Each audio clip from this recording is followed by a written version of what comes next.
Karomah Gusmik atau Kiai Haji Hamim Jazuli. Suatu ketika Gusmik ditugaskan memetik buah kelapa untuk dijual. Lalu Gusmik pun berangkat ke kebun kelapa. Karena perawakannya yang kecil dan masih belia, Gusmik belum bisa memanjat pohon kelapa. Akhirnya Gusmik terbang seperti burung dari pohon satu ke pohon yang lain untuk memetik kelapa, sampai selesai tanpa pernah menjejakkan kaki ke tanah. Begitu selesai, Gusmik segera kembali turun.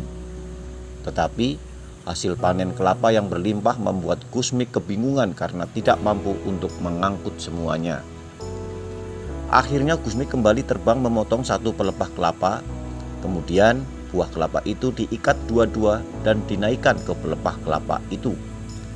Usai itu Gusmik menunggang pelepah kelapa itu dan juga terbang bersama pelepah yang penuh dengan kelapa bergantungan meluncur menuju ke rumah. Pada saat musim layang-layang, Gusmik juga sangat senang bermain layang-layang di tengah sawah yang saat itu mengalami kekeringan karena musim kemarau. Bila layang-layangnya yang tengah melayang tinggi di angkasa itu mengalami gangguan seperti berputar-putar atau miring karena berat sebelah, dalam membetulkannya Gusmik tidak pernah mau menurunkan layang-layangnya terlebih dahulu. Tetapi Gusmik justru mengikat benangnya di pohon lalu memanjat melalui benang. Dia naik ke atas untuk memperbaiki layang-layangnya yang tengah mengangkasa. Gusmik kecil yang masih belum bisa memakai kain sarung dan kemeja khas santri ini hanya memakai celana pendek dan kaos atau celana terusan dengan kancing di pundak. Suatu hari pernah ngajak Jahid pengasuhnya untuk jalan-jalan. Jahid keberatan karena waktu sholat asar hampir habis sementara ia belum sholat. Tetapi Gusmik memaksa dan menyuruhnya untuk ikut karena bila Gusmik pergi sendirian pasti dimarahi oleh ayahnya, yaitu Kiai Haji Jazuli. "Kemana Gus? Sudah sore begini saya belum sholat asar," tanya Jahid. "Ikut saja, sampean pandangi aku pada tungkai kakiku," jawab Gusmik. Jahid dengan terpaksa menuruti perintah Gusmik, putra dari guru yang sangat dihormatinya. Juga karena ingat pesan Nyai Rodiah atau ibu Gusmik agar ia kemanapun harus ikut Gusmik pergi. Jahid kemudian memandangi kaki Gusmik. Kemudian sesuatu yang luar biasa pun terjadi. Jahid melihat Gusmik tidak lagi menginjak tanah. Kakinya telah terangkat melayang setinggi orang dewasa. Jahid pun merasakan hal yang sama pada dirinya, melayang di udara, kemudian secara perlahan melesat ke arah selatan.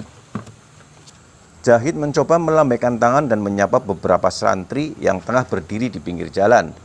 Tetapi sia-sia karena sepertinya tidak ada yang melihat dirinya yang melayang melesat dengan kecepatan kurang lebih 10 km per jam.